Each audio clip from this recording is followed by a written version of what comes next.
Hello survivors and welcome to another Walking Dead Road to Survival video, and in this video we're going to be doing a starter guide for Easter Erika, who I actually think is a pretty decent character. I've been using her a little bit in war just to test her out, and she definitely has some usability as an individual and potentially as part of a Holiday Heroes attack team, whether it be an attack team that use characters that you have right now or in the future, because one thing we can say is Holiday Heroes generally are going to keep coming out, and that means that the potential of Easter Erika can change based on any holiday event that comes out in the future. This is just going to be a starter guide. I'm not going to be going over her kit in too much detail. If you want to see a preview of how her kit functions, I did obviously look at this character when she first came out. You can check that out in the top right hand corner.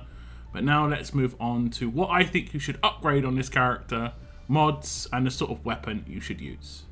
Now moving on to Erika's skills, we'll first go on to the Adrenaline Rush. Just to note that how it works, I primarily would use this, if you can, on characters with less than 50% of their max HP. Applying crosshairs is the more important part of this than actual just flat damage. You're rarely going to actually take someone out with an 800% hit. On Erika, it isn't a huge amount of damage. It's okay, it can't crit. So it's generally better to apply crosshairs, get another character to come in with a takedown and they're decapped. It's quite nice. It's not amazing. The signature move, however, is really, really good. You can get this Maim damage up to 75,000 plus if she's surrounded by 1535 weapons. If she also has a lot of attack stat on herself. If you're using a character in a team that gives bonus attack, someone like Carl in Holiday Heroes, which we will be using, you can get this Maim damage up massively high. And that means you can get almost a one-shot on, 95% of defense team characters off of turn one. Get rid of the character that you have the biggest problem with, and obviously they're out for the fight potentially if you, team her up with other characters. Let's say if you team her up with Beta and you apply crosshairs off of turn one, they just decap straight away. Kind of nice. Now when it comes to her passives, however, I don't mind necessarily that there aren't very good ones for her. I would say only Disruptive Aura is very good. And that's just basically when she uses her signature move, it's a 50% chance a random enemy gets defense uplock for 2 turns. This means you can one-shot one character and then another character can't get a defense bonus the next turn. And this could be anybody. This could be someone because of alert boss weapon. This could be someone who applies defense to themselves every turn. Someone like Sebastian Milton, that sort of thing. If they already have a long-lasting defense buff, it won't remove it, but they can't reapply a defense bonus. Everything else isn't really that important. Spirit's okay, you can go for that if you so wish. Gunslinger is actually, to be honest, useless because she's not going to proc weapons on her signature move or her rush. She is going to do it on her basic attacks, but that's about it. You could improve this if you have huge amounts of resources and you wanted to put like an AP drain weapon on her or something. That could be decent, I guess.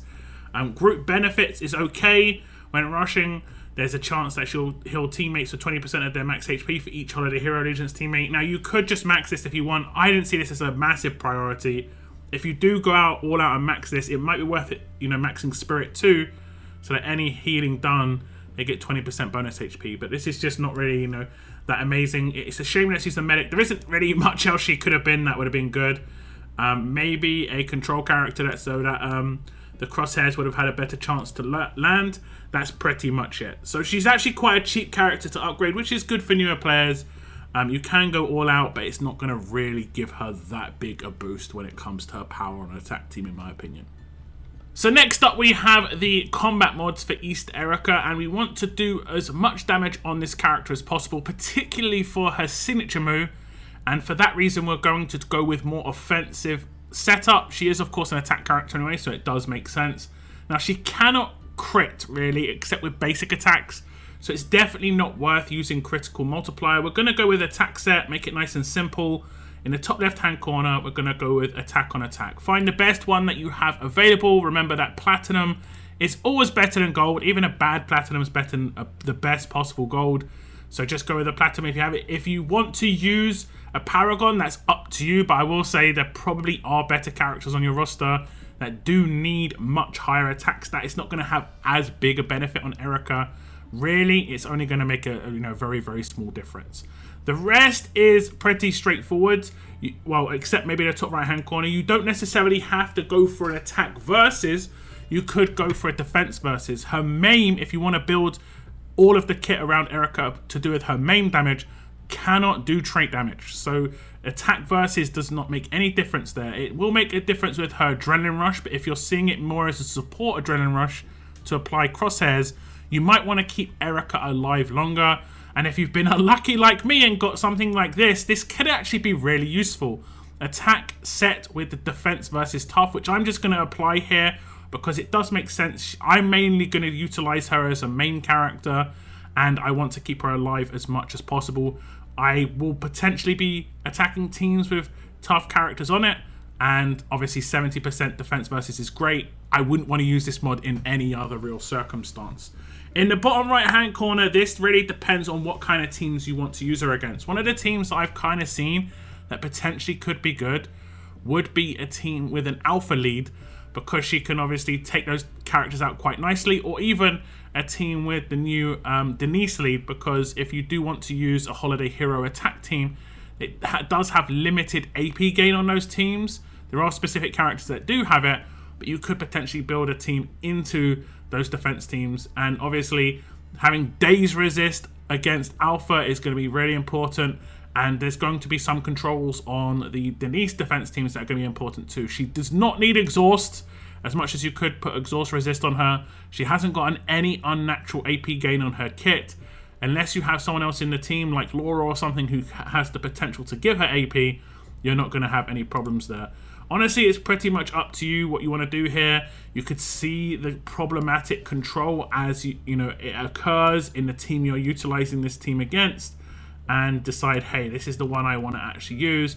It could be taunt, it could be impair, it could be whatever. If it is Daze, try and get the best possible Daze. We're going to go with something simple for the time being. We're going to go with taunt, because taunt is about, taunt characters are around.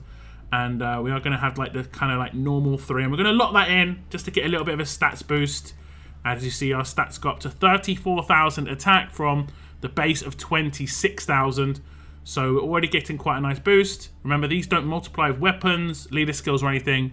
But it is going to boost the amount of damage, particularly that we want to get out of that signature move. So we're going to move on to the last 2 mods. And with the auxiliary mod in the bottom left hand corner, there aren't too many mods that will actually work with her kit. Things like bleed and burn will not really be utilized. It will not work with her rush or signature move, only the basic attacks. AP drain, the same sort of deal. A lot of them that will require on attack to proc will not happen. She doesn't really crit much at all, so she doesn't need the multiplier.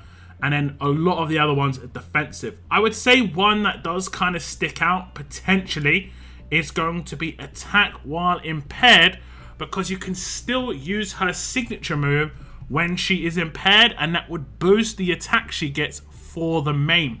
Now this generally wouldn't occur in a fight unless characters come out that impair medics or impair the leader character or just impair random characters.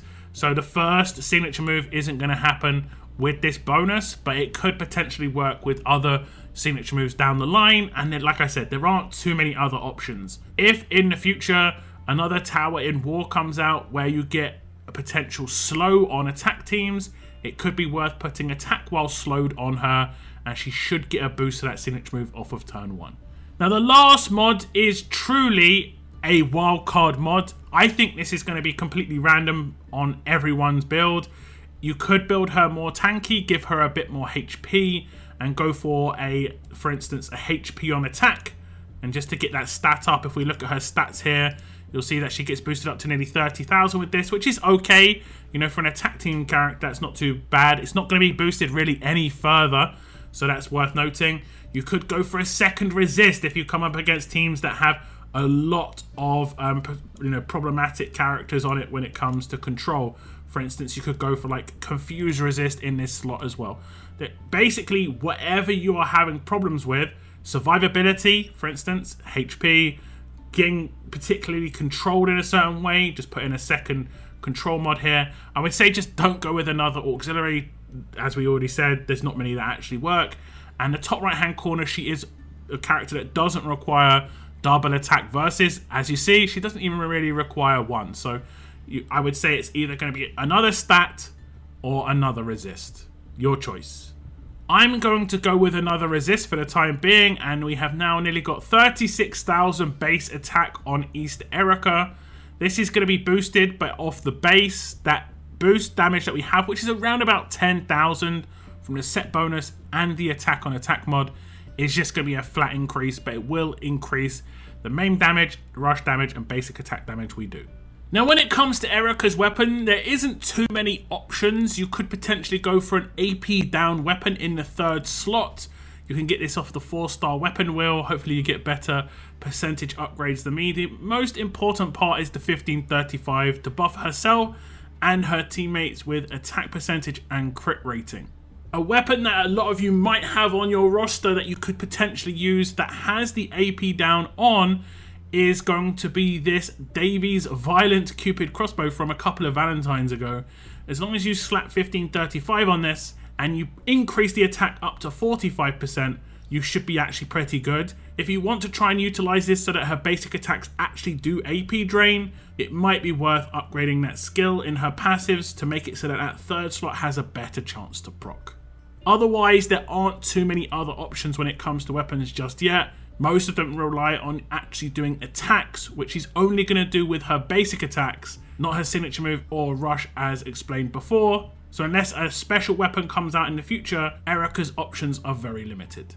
Now, I did come up with a little bit of a Holiday Heroes attack team that was quite accessible. Lots of free-to-play characters here, where Easter Erika is going to be the leader, and then we have Easter Eva, Leprechaun Abraham, Christmas Carol, and Holiday Hero Carl. And I used this team in War for a little bit, and there's going to be a link in the top right hand corner linking you to that War stream if you want to just see this team attacking consistently.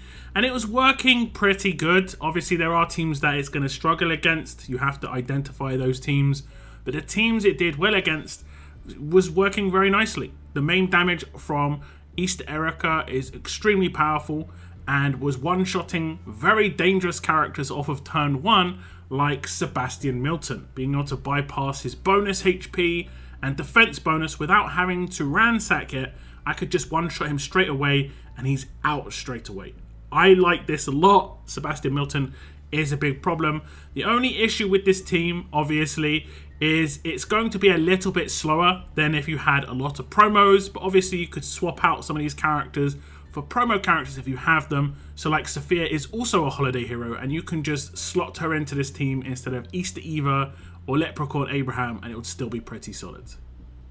Now, because we've got a maxed out Carl in this team, you can see Carl is giving Holiday Heroes characters 60% attack for the first 2 turns of combat. This is going to boost the Maim on Erika, and she can one-shot pretty much any of the main HP characters in the game. The only characters you're probably going to have problems with would be a character like Peacekeeper, but characters like Wang Fa here, who has 100% defense buff, she'll bypass that and do 97,000 damage in this case. Huge amounts of main damage. That's going to take out, like I say, 95% of defense team characters without too much of an issue. When it comes to the rest of the characters, obviously, just take them out with the rest of your team. She isn't going to add much past the initial kind of like its signature move.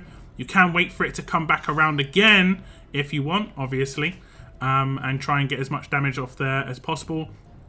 She can, for instance, take out a character like this character down here, because she has the bypass bonus HP and bypass defense. She can take out Angel in the bottom right hand corner, and it's pretty nice, honestly. We'll just get to her second signature move, I think, which should be now, and I think she should be able to take out this character with the bypass. It's going to be a little bit less damage because she hasn't got the 60% attack, but pretty sweet nonetheless. So that's it for my little starter guide for Gold Mythic Easter Erika. I think she has pretty good usage for a Holiday Heroes attack team, but potentially she could just be that actual leader in a fairly powerful, more promo-based attack team as well. That main damage can be really good, especially for turn 1. Maybe quicker takedowns because she can one-shot a lot of characters. Definitely usable on attack teams right now and in the future, so for sure get building that Erika up nice and quick. If you've built your Erika differently, or if you have any thoughts or ideas, let me know in the comments down below. That is the end of my video, guys. I want to thank you very much for tuning in, and as always, keep on surviving, guys. Keep on surviving.